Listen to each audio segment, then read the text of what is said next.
ठाकुर साहब, मेरी माँ की तबीयत बहुत ही ज्यादा खराब है। माँ, दवा के लिए पैसा तो मैं ठाकुर रघुवीर सिंह से ब्याज पर लेकर दवा लाया था। अब ये झोंपड़ी मेरे कब्जे में रहेगी। आंखों में आंसू और दिल में अनगिनत दर्द लिए वे अपने आशियाने को आखिरी बार देखते हैं। इस नदी किनारे थोड़ी सी जगह है, अगर मेहनत करें तो यहीं अपनी नई झोपड़ी बना लेंगे। एक बार खाओगे तो समोसे के दीवाने हो जाओगे। स्वाद की पूरी गारंटी है बाबूजी।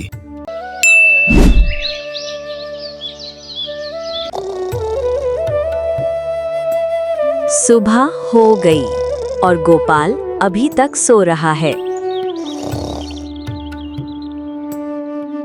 अरे बेटा उठो, सुबह हो गई, काम पर भी जाना है, तभी घर का राशन आएगा। हाँ माँ, मैं अभी मुंह हाथ धोकर घास काटने जाता हूँ, तुम चिंता ना करो।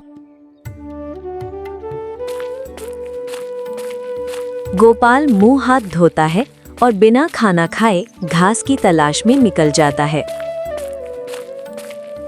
गोपाल को रास्ते में ठाकुर रघुवीर सिंह मिलते हैं। अरे गोपाल, सुबह सुबह कहाँ जा रहे हो? प्रणाम सेठ जी, मैं जा रहा हूँ जंगल में घास काटने, ताकि घर में चूल्हा जल सके। तू भी अजीब आदमी है ना, घर न खेत, घास बेचकर क्या गुजारा करता होगा? सेठ जी, भगवान ने जो दिया है उसमें गुजारा कर रहा हूँ। बात तो तू सही कह रहा है। अच्छा सुन, कल हमारा गौशाला का काम शुरू हो रहा है, क्या तुम हमको घास लाकर दे देगा? क्यों नहीं सेठ जी, मैं घास पहुंचा दूंगा। बस आप बता दीजिए कि घास कितना चाहिए और कब चाहिए।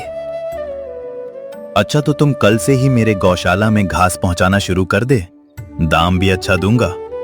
अगर तुम्हारी काम अच्छी लगी तो आगे भी तुमको ही काम दूंगा। धन्यवाद सेठ जी, मैं पूरा जान लगा दूंगा।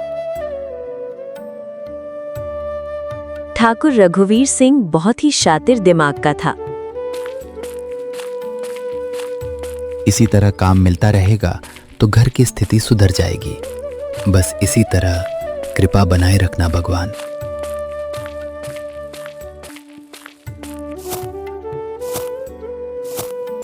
गोपाल जंगल के इधर उधर से घास इकट्ठा कर रहा था और मन ही मन बहुत खुश हो रहा था कि ठाकुर रघुवीर सिंह के यहाँ घास का काम मिल गया है। गोपाल घास इकट्ठा करके घर लौट रहा था और उसकी बुढ़ी माँ जमुना उसका इंतजार कर रही थी।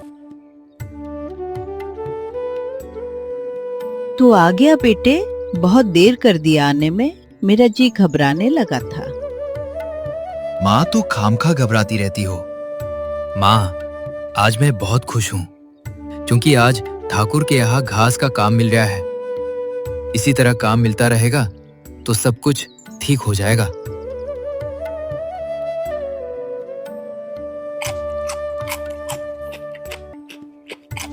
गोपाल की माँ रूखी सूखी खाना बनाई थी।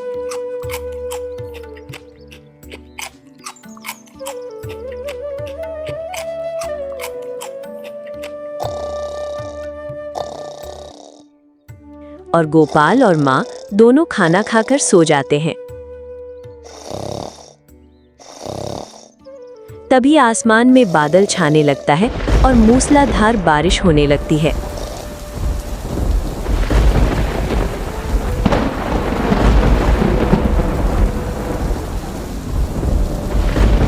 बारिश और ठंड की वजह से गोपाल की माँ जमुना की तबीयत खराब होने लगती है। गोपाल बेटा, इस बार की ठंड और बारिश तो जैसे मेरी हड्डियों में समा गई है। खांसते खांसते छाती में दर्द होने लगा है। तू मेरे पास ही बैठ, बाहर मत जाना। तुम चिंता ना करो माँ, मैं अभी दवा लेकर आता हूँ। माँ की दवा के लिए गोपाल बारिश में ही निकल पड़ता है।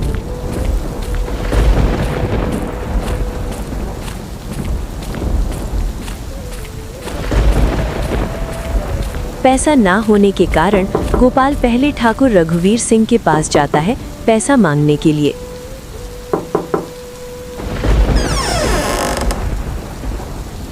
अरे गोपाल, इतनी रात को मूसलाधार बारिश में सब कुशल मंगल तो है? बहुत चिंतित लग रहे हो। ठाकुर साहब, मेरी माँ की तबीयत बहुत ही ज्यादा खराब है। मेरे पास पैसा नहीं है, इसलिए आपके पास पैसा लेने के लिए आ गया। गोपाल, तुम चिंता मत करो, मैं पैसा तो तुमको दूंगा, लेकिन ब्याज पर।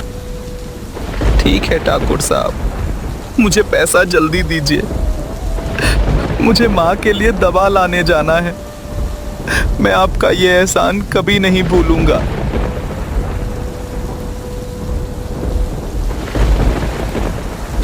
ठाकुर रघुवीर सिंह ब्याज पर गोपाल को पैसा दे देता है और बारिश में भीगते हुए गोपाल मेडिकल पर दवा लेने पहुंचता है।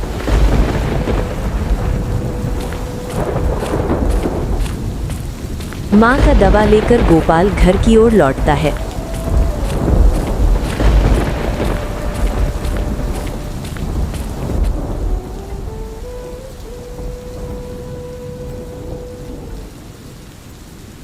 दवा पी लो माँ, मैं दवा ले आया। तुम जल्द ही ठीक हो जाओगी, बस आराम करो। गोपाल माँ को दवा पिलाता है और फिर दोनों सो जाते हैं।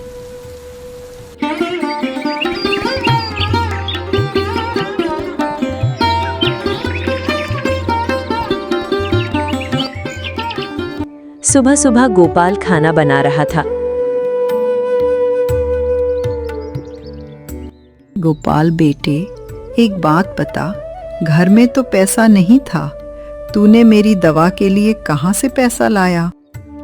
ओ माँ, दवा के लिए पैसा तो मैं ठाकुर रघुवीर सिंह से ब्याज पर लेकर दवा लाया था।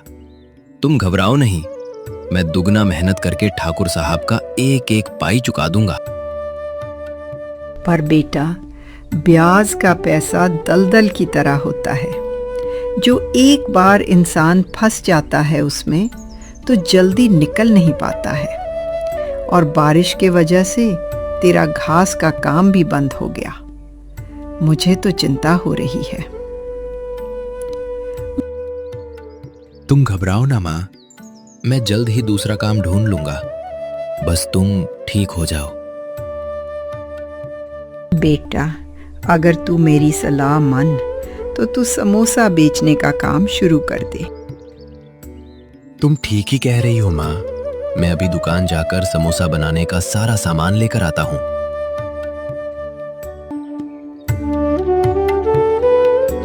माँ की सलाह पर गोपाल दुकान से समोसा बनाने का सामान लेने जाता है।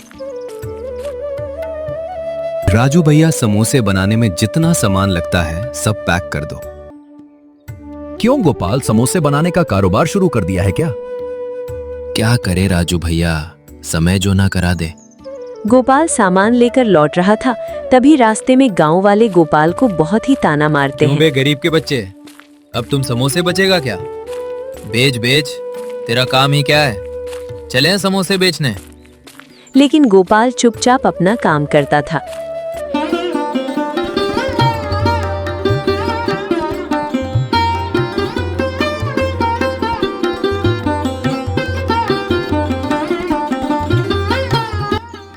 गोपाल और उसकी मां जमुना दोनों मिलकर समोसा बनाते हैं। समोसा बड़ा ही खुशबूदार था।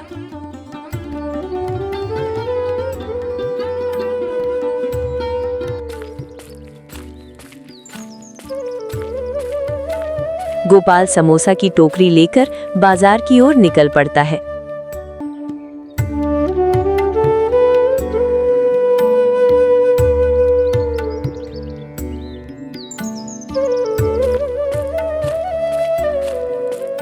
गोपाल बाजार में इधर-उधर जगह ढूंढता है समोसा बेचने के लिए।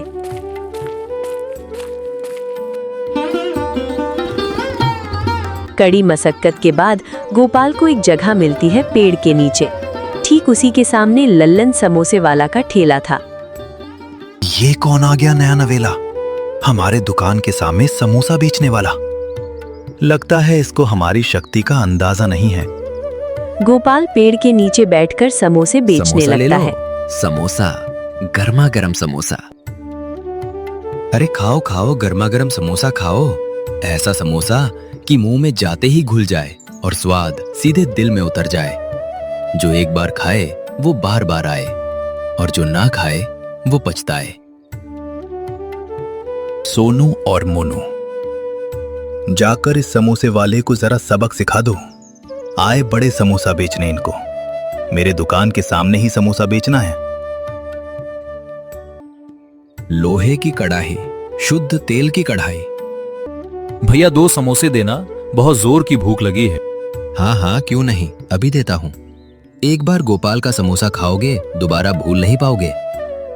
लल्लन समोसे वाले 2 लड़कों को गोपाल के पास समोसे खाने के लिए भेजता है ताकि उसकी समोसे की बुराई कर सके। बिल्कुल बकवास समोसा लग रहा है, इससे अच्छा तो हम भूख ही मारे। चलो रे कहीं और खाते हैं, पूरा मूड ही खराब हो गया।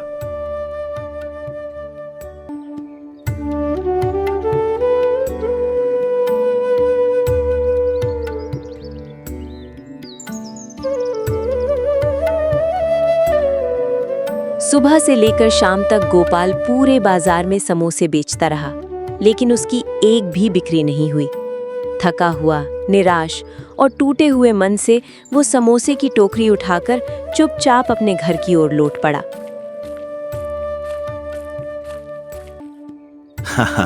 क्यों महानुभव, समोसे की टोकरी लेकर चल दिए। समोसा एक भी नहीं बिका। आए थे हमसे कंपटीशन करने। अरे लल्लन समोसे वाले को तुम जानते नहीं हो। घर पहुंचते ही उसकी बूढ़ी माँ जमुना दरवाजे पर बेटे का इंतजार करती मिली। गोपाल का उदास चेहरा देखकर माँ सब कुछ समझ गई। अरे गोपाल बेटा, आ गया? ये क्या, टोकरी तो अभी भी समोसों से भरी हुई है। क्या आज एक भी समोसा नहीं बिका? नहीं माँ, आज तो किस्मत ने भी मेरा साथ नहीं दिया। सुबह से शाम तक बाजार में खड़ा रहा, लोगों को बहुत आवाज लगाई, लेकिन किसी ने मुझसे समोसे नहीं खरीदे। ऐसा क्यों बेटा? क्या किसी ने कुछ कहा? माँ, कुछ लोग बिना चखे ही बोले, ये समोसे अच्छे नहीं लग रहे। कुछ ने मुझे गरीब समझकर मजाक उड़ाया। एक आदमी ने तो समोसा हाथ में लिया और जमीन पर फेंकते हुए बोला, ये बासी है, इसे कौन खाएगा? माँ, उस समय ऐसा लगा जैसे किसी ने मेरे दिल को ही तोड़ दिया हो। दुख मत कर बेटा, मेहनत कभी बेकार नहीं जाती। एक दिन लोग तेरे हाथ के समोसे खाने के लिए लाइन लगाएंगे।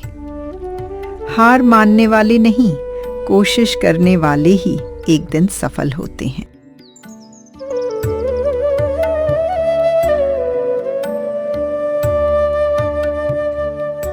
रात गहराने लगी। माँ और बेटे ने बचे हुए समोसों से ही अपना पेट भरा और भगवान से अच्छे दिनों की प्रार्थना करके सो गए। उन्हें क्या पता था कि अगली सुबह उनकी जिंदगी एक नया इम्तिहान लेकर आने वाली है।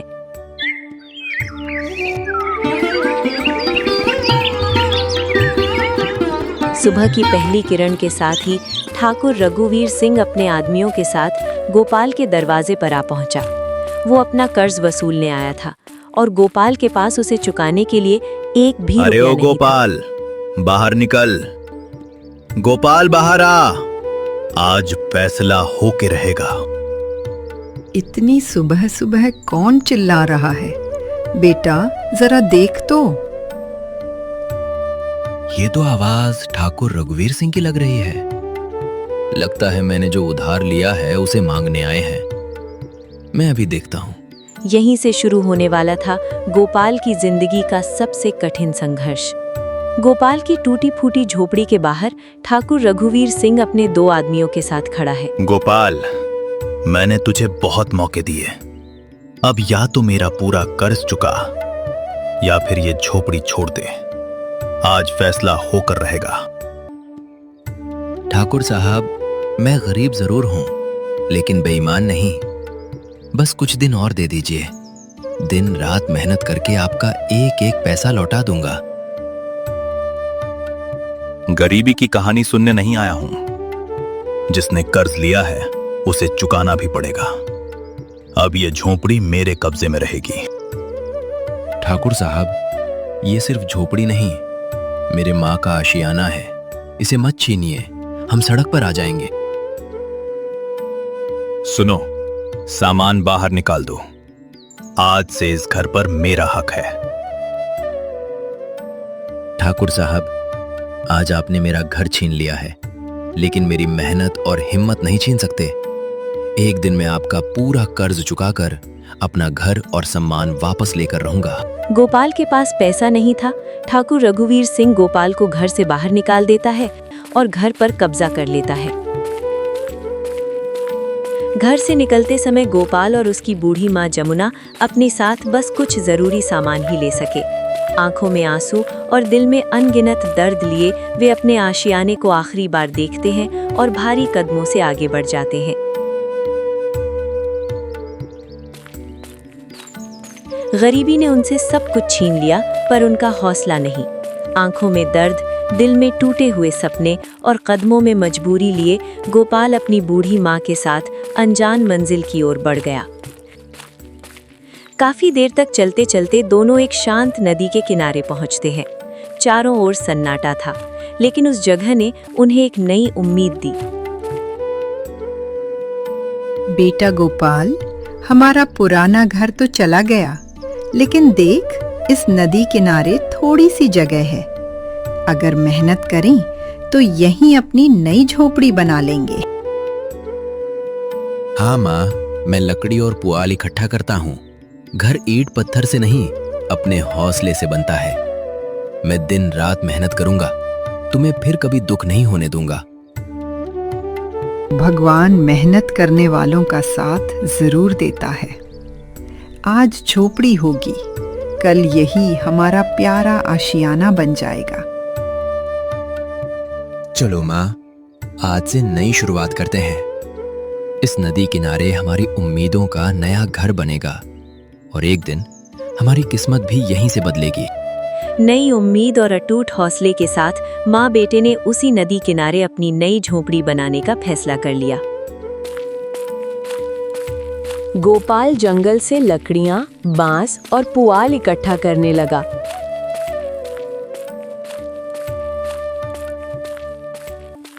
उसकी बूढ़ी माँ जमुना भी हर कदम पर उसका साथ देती रही। दोनों ने दिन रात मेहनत की, क्योंकि अब यही उनका नया आशियाना बनने वाला था। तेज धूप हो या थकान, माँ बेटे ने कभी हार नहीं मानी। एक एक तिनका जोड़कर, एक एक लकड़ी लगाकर वे अपने सपनों का छोटा सा घर बनाने में जुटे रहे। आखिरकार उनकी कड़ी मेहनत रंग लाई। कई दिनों की मेहनत के बाद गोपाल और उसकी माँ जमुना ने मिलकर नदी किनारे एक सुंदर सी झोपड़ी बना ली। टूटा हुआ सपना फिर से एक नई उम्मीद में बदल चुका था।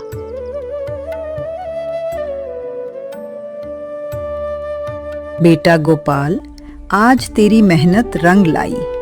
भले ही ये छोटी सी झोपड़ी है, लेकिन अब यही हमारा अपना घर है। हाँ माँ, इसे बनाने में बहुत पसीना बहा है। अब चाहे कितनी भी मुश्किल आए, हम इस घर को कभी नहीं छोड़ेंगे। मुझे तुम पर गर्व है बेटा। हालात ने हमारा सब कुछ छीन लिया, लेकिन तुम्हारा हौसला नहीं तोड़ पाए। माँ, आज झोपड़ी बनी है, एक दिन मेहनत से पक्का घर भी बनेगा। मैं वादा करता हूँ, तुम्हारी हर खुशी वापस लाकर रहूंगा। झोपड़ी भले ही छोटी थी, लेकिन उसमें माँ बेटे की मेहनत, प्यार और उम्मीद बसी हुई थी। उस दिन दोनों के चेहरे पर वर्षों बाद सुकून भरी मुस्कान लौट आई, क्योंकि उन्हें फिर से अपना एक घर मिल गया।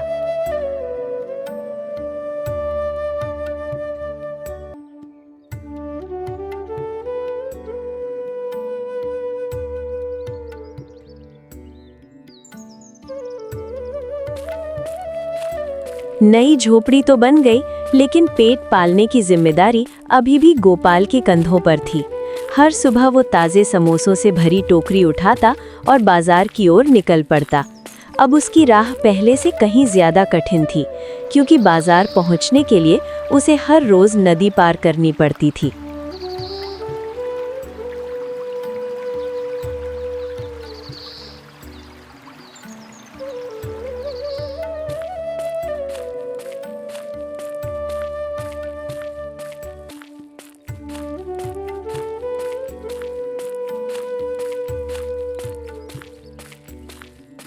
सुबह सुबह गोपाल उम्मीदों से भरी समोसों की टोकरी लेकर बाजार पहुंचा।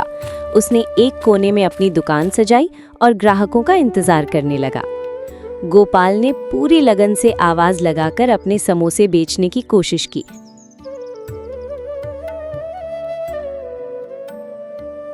आ जाइए, गर्मा गर्म कुरकुरे और स्वादिष्ट समोसे। एक बार खाएंगे तो बार बार याद करेंगे।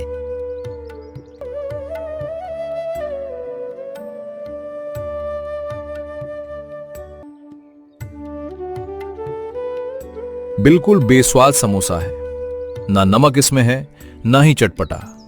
मन खराब हो गया। लेकिन किस्मत उसका साथ नहीं दे रही थी। जो भी ग्राहक आया समोसा चखकर नाखुश होकर चला गया। अरे भैया, चटनी के साथ ऐसा स्वाद मिलेगा कि उंगलियां चाटते रह जाएंगे। देर मत कीजिए, गरम गरम समोसे तैयार हैं। हर बार ठुकराए जाने से गोपाल की आंखों में निराशा साफ झलकने लगी। सूरज ढल गया, बाजार खाली होने लगा और गोपाल अपने न बिके समोसों की टोकरी सिर पर रखी और दुखी मन से घर लौटने लगा।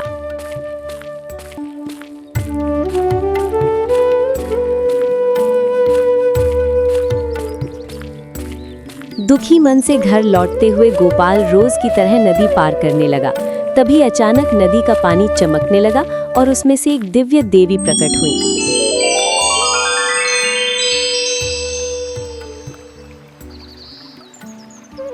बेटा गोपाल, उदास मत हो। मैं तुम्हारी मेहनत और सच्चाई से प्रसन्न हूँ। ये दिव्य जड़ी बूटी लो, इसे अपने समोसों में थोड़ा सा मिलाना। तुम्हारे समोसे और भी स्वादिष्ट बन जाएंगे। माँ, क्या सच में मेरी किस्मत बदल सकती है? मैं तो बस अपनी बूढ़ी माँ का पेट भरना चाहता हूँ और मेहनत से जीना चाहता हूँ।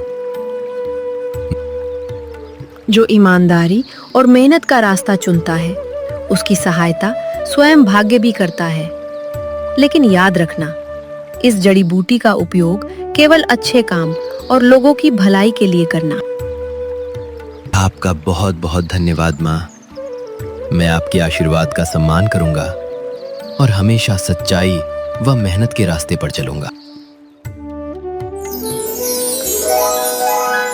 उन्होंने गोपाल की सच्ची मेहनत और ईमानदारी देखकर उसे एक चमत्कारी जड़ी बूटी दी और कहा, बेटा, इसे अपने समोसों में मिलाना।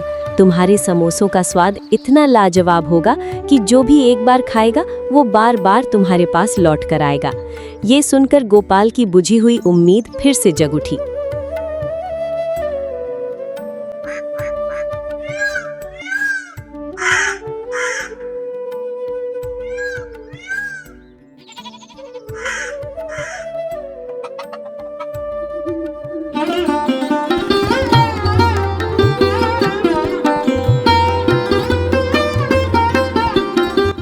सुबह सुबह गोपाल समोसा बनाने लगा और देवी माँ की दी हुई जड़ी बूटी को भी डाल देता है। गरीबी ने रास्ता मुश्किल जरूर बना दिया था, लेकिन गोपाल के हौसले को नहीं।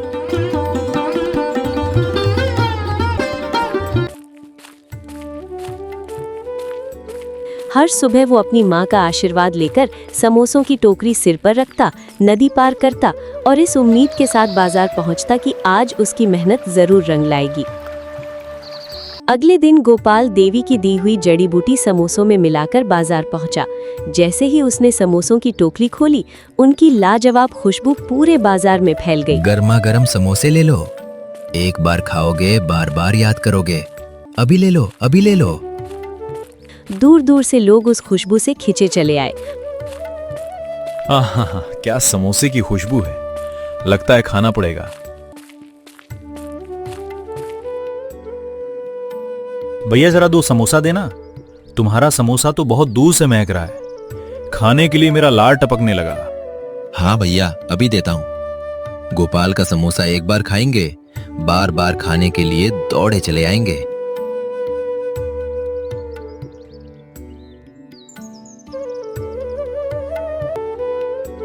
अरे भाई, समोसा बहुत मजा आ रहा है। 2 और दो। समोसा हाँ बहुत भाई, ही स्वादिष्ट लो और है। लो।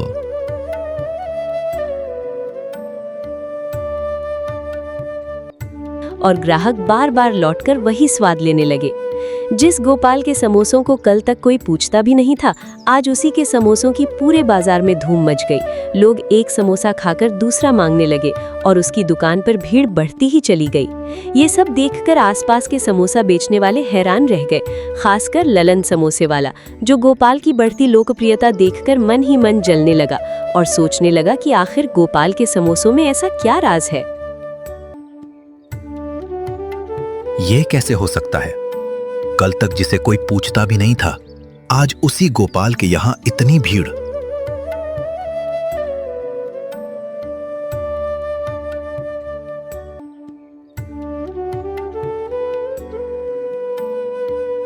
अरे भाई, इस समोसे में वो बात ही नहीं है।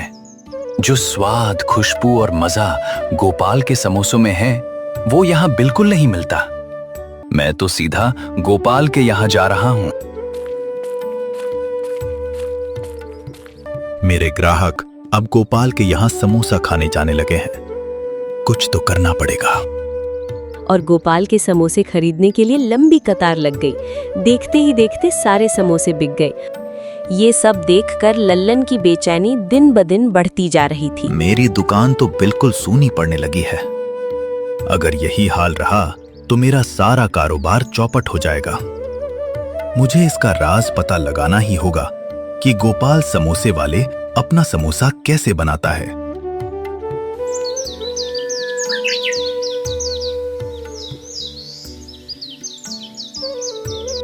अगले दिन भी वही नजारा था।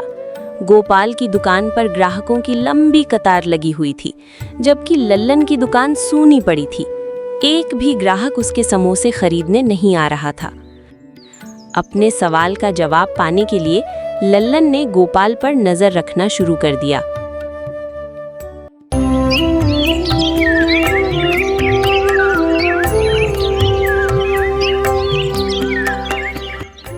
एक दिन वो चुपके से गोपाल की झोपड़ी के पास पहुंचा और खिड़की से झांककर देखने लगा। तभी उसने देखा कि गोपाल समोसे बनाते समय उनमें एक रहस्यमयी जड़ी बूटी मिला रहा है। ये देखकर लल्लन की नीयत बदल गई और उसके मन में उस जड़ी बूटी को चुराने का लालच पैदा हो गया।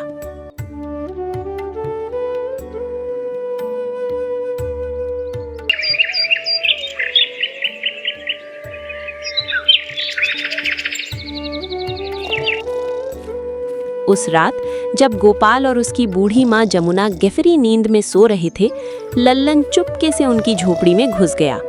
दबे पांव अलमारी तक पहुंचा, जड़ी बूटी उठाई और बिना किसी को भनक लगे वहां से भाग निकला। उसे लगा कि अब गोपाल की सफलता का राज उसके हाथ लग चुका है।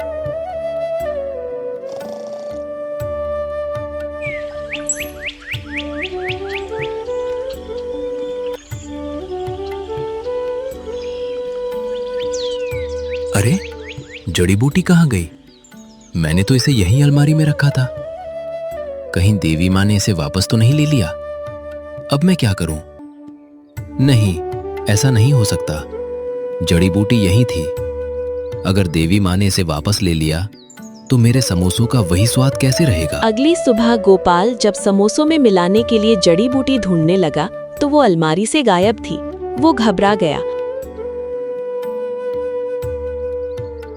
समोसों की टोकरी उठाई और बाजार की ओर निकल पड़ा। गोपाल का दिल डर से भरा हुआ था, लेकिन जैसे ही लोगों ने उसके समोसे चखे, उनके चेहरे खुशी से खिल उठे। समोसों का स्वाद पहले की तरह ही लाजवाब था। ग्राहक एक के बाद एक समोसे खरीदने लगे। ये देखकर गोपाल की आंखों में खुशी के आंसू आ गए। तब उसे समझ आया कि असली ताकत जड़ी बूटी में नहीं, बल्कि उसकी मेहनत, लगन और ईमानदारी में थी। बिल्कुल बेस्वाद समोसा है। ना इसमें नमक है और नहीं चटपटा। पूरा मूड ही खराब हो गया। उधर लल्लन ने चोरी की हुई जड़ी बूटी अपने समोसों में मिलाई, लेकिन उसके समोसों का स्वाद पहले से भी खराब हो गया। जो ग्राहक उसके पास आए, वे निराश होकर सीधे गोपाल की दुकान पर पहुंच गए। कुछ ही देर में गोपाल की दुकान पर लंबी कतार लग गई, जबकि लल्लन की दुकान फिर से सूनी पड़ गई। उस दिन गोपाल के सारे समोसे पल भर में बिक गए।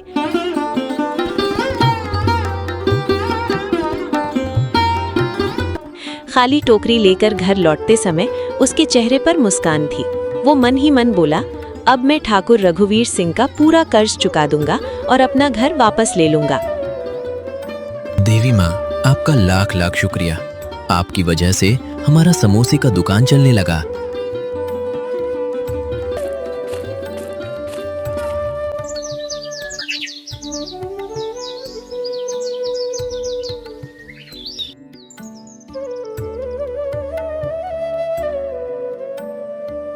अगली सुबह गोपाल मेहनत की कमाई लेकर ठाकुर रघुवीर सिंह के पास पहुंचा।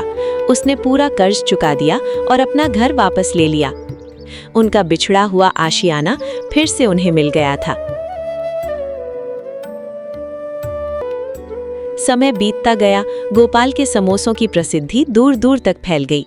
उसने बाजार में अपनी एक पक्की दुकान खोल ली। अब उसे गली गली घूमकर समोसे बेचने की जरूरत नहीं थी। मेहनत ने उसकी किस्मत बदल दी थी। एक दिन लल्लन शर्मिंदा होकर गोपाल के पास आया। उसने अपनी गलती स्वीकार की और जड़ी बूटी चोरी करने के लिए माफी मांगी।